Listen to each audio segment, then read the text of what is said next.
दूसरी जानिब खैबर पख्तूनख्वा के अवाम दोहरी अजियत का शिकार है। पेशावर समेत सूबे भर में सुबह से ही बिजली तो गायब है ही, बेशतर पंप्स पर पेट्रोल भी नापैद हो गया है। इस बारे में मजीद जानते हैं डॉन न्यूज के रिपोर्टर आरिफ हयात से। आरिफ, बताइएगा, घर में बिजली नहीं है, बाहर पेट्रोल नहीं है, क्या तफसील आपके पास? जी बिल्कुल, शहरियों के जो मामूलात हैं वो बुरी तरह मुतासर हो गए हैं और शहरी घरों तक महदूद होकर रह गए हैं।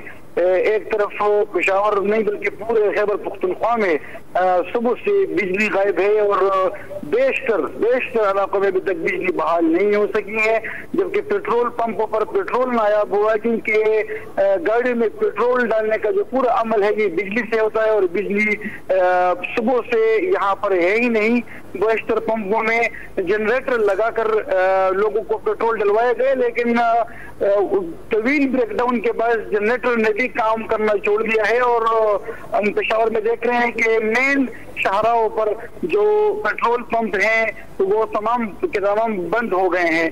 पहले से ही सीएनजी भी मैसर नहीं थी और लोगों ने आज पेट्रोल का इस्तेमाल जो है तो वो ज्यादा किया सफर के लिए, गाड़ियों में ट्रांसपोर्टेशन के लिए, लेकिन अभी पेट्रोल भी दस्तयाब नहीं है और जो मेन सदर और सिटी साइड के इलाके हैं वहाँ पर पेट्रोल ठीक है। खैबर पख्तूनख्वा के अवाम दोहरी अजियत का शिकार हैं। आरिफ हयात, आपने अपडेट किया, आपका शुक्रिया।